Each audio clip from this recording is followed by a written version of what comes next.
जोहार के सानाम को Santali GK study YouTube channel और मार्शल ढार फेसबुक पेज रे सानाम के साउन दाराम तीन वीडियो रे दो लोकसभा भोट दो चेक कना निया बार दोन बड़ाया मा तबे तीन वीडियो दो एतो लेगे बन लोकसभा दो भारत पार्लियामेंट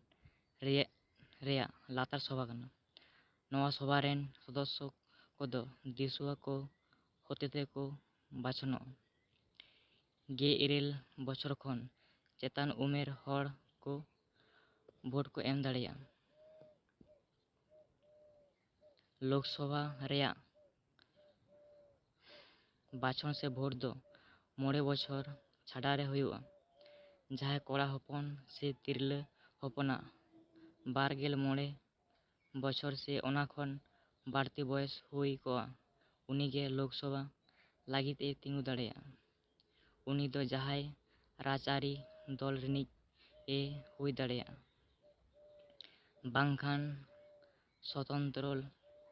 लेगाते होय तिंगु दाड़िया जहाँ दल गे साई को जितकरोआ उनी दल गे सरकार ए बेना राष्ट्रपति दो ओना दल रिनिज लीडर गे प्रधान से मारांग मंत्री बेनावया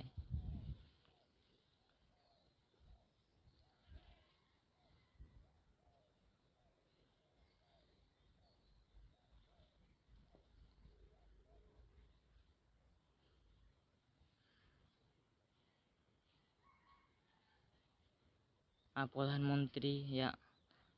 राय लेकाते एटा मंत्री को बेनाव को सानाम मंत्री के लोकसभा लागित दायित्व को तहेना नवा सभा रेगे बिल को सांगमा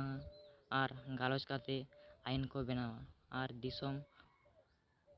होड़ा भलाई को रिके निये वीडियो कुसी पे लाइक शेयर और सब्सक्राइब पे मा तबे सनाम गे मुचे जोहार।